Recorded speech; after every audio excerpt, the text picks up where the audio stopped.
বলমারীতে ধর্মীয় উৎসব রথযাত্রা উদযাপনে আনন্দের ঢল।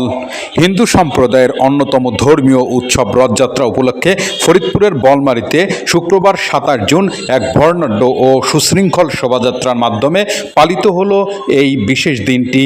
উৎসবের আমেজে মুখর হয়ে ওঠে গোটা এলাকা, আর ভক্তদের পদচারণায় পরিপূর্ণ হয় কামারগ্রাম আশ্রমের আশ্রম প্রাঙ্গণ ও পৌরসভার বিভিন্ন রাস্তা। শুক্রবার বিকেলে কামারগ্রাম আশ্রম আস্তানা মন্দির থেকে এক বিশাল রথযাত্রা শুরু হয়, যা পৌর সদরের নাটমন্দির প্রাঙ্গণে গিয়ে শেষ হয়। শোভাযাত্রায় অংশ নেন বিভিন্ন বয়সী নারী, পুরুষ ও রাজনীতিবিদরা। ধর্মীয় সঙ্গীত, ঢাকঢোল, শঙ্খধ্বনি আর জয় রাধে রাধে ধ্বনিতে মুখরিত ছিল পুরো এলাকা। বহু ভক্ত খালি পায়ে রথের রশি ধরে টেনে নেন রথটি। বিশ্বাস করেন এতে তাদের পূর্ণ অর্জন হয় এবং জীবনের কষ্ট লাঘব হয়। শুভ রথযাত্রায় অংশ নেয়া প্রাথমিক বিদ্যালয়ের শিক্ষক ইলারানী দত্ত বলেন, আজ আমাদের জগন্নাথ দেবের রথযাত্রা। আমাদের এই আষাঢ় মাসের এই দিনে আমাদের রথযাত্রা হয়। আমরা হিন্দু ধর্মাবলম্বী সবাই একসাথে মিলিত হই, সবাই রথের দড়ি ধরে রথ টানি এবং রাস্তায় বের হয়। সবাই মিলে একে অপরের সাথে দেখা সাক্ষাৎ হয় এবং বিভিন্নভাবে ধর্ম উদযাপন করি। সবাই একত্রে মিলিত হয়ে সবাই যখন এক জায়গা হয় খুব আনন্দ হয়। এই যে আমরা সিঁদুর খেলা করলাম, এই অনুষ্ঠান উপলক্ষে সিঁদুর খেলা হয়।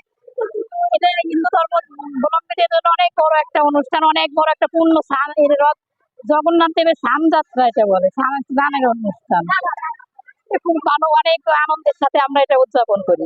কাজী সিরাজুল ইসলাম মহিলা কলেজের প্রভাষক রবিন লস্কর বলেন, প্রতি বছরের ন্যায় এবারও শ্রী শ্রী জগন্নাথ দেবের পবিত্র রথযাত্রা শুরু হয়েছে।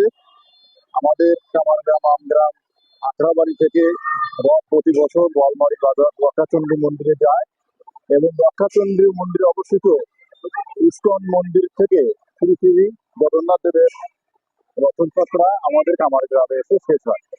7 দিন আমাদের কামারগ্রামে বলমারী বাজারের ইস্কন মন্দিরের রথ আমাদের এখানে থাকবে এবং আমাদের কামারগ্রাম আমগ্রামের আখড়াবাড়ির রথ বলমারী বাজারের ইস্কন মন্দিরে থাকবে এবং অন্যান্য বছরের ন্যায় এবারও শান্তিপূর্ণভাবে আমাদের এই রথযাত্রা উৎসব পালিত হচ্ছে। এই জন্য আমরা সকলকে আন্তরিকভাবে ধন্যবাদ জানাচ্ছি, সরকারকেও ধন্যবাদ জানাচ্ছি। রথযাত্রা নির্বিঘ্ন করতে স্থানীয় প্রশাসন ও আইন শৃঙ্খলা বাহিনী ছিল সর্বোচ্চ সতর্কতায়। নিরাপত্তা নিশ্চিত করতে বিভিন্ন পয়েন্টে মোতায়েন ছিল পুলিশ সদস্যরা। বলমারী থানার officer in charge OC Mahmudul Hasan বলেন, হিন্দু সম্প্রদায়ের এই ধর্মীয় উৎসব শান্তিপূর্ণভাবে সম্পন্ন করতে আমরা আগে থেকেই প্রস্তুত নিয়েছিলাম। বিভিন্ন স্থানে পর্যবেক্ষণ করা হয় এবং কোথাও কোনো অনাকাঙ্ক্ষিত পরিস্থিতি ঘটেনি। ধর্মীয় সব স্থানে এক সুন্দর উদাহরণ আমরা দেখলাম আজ।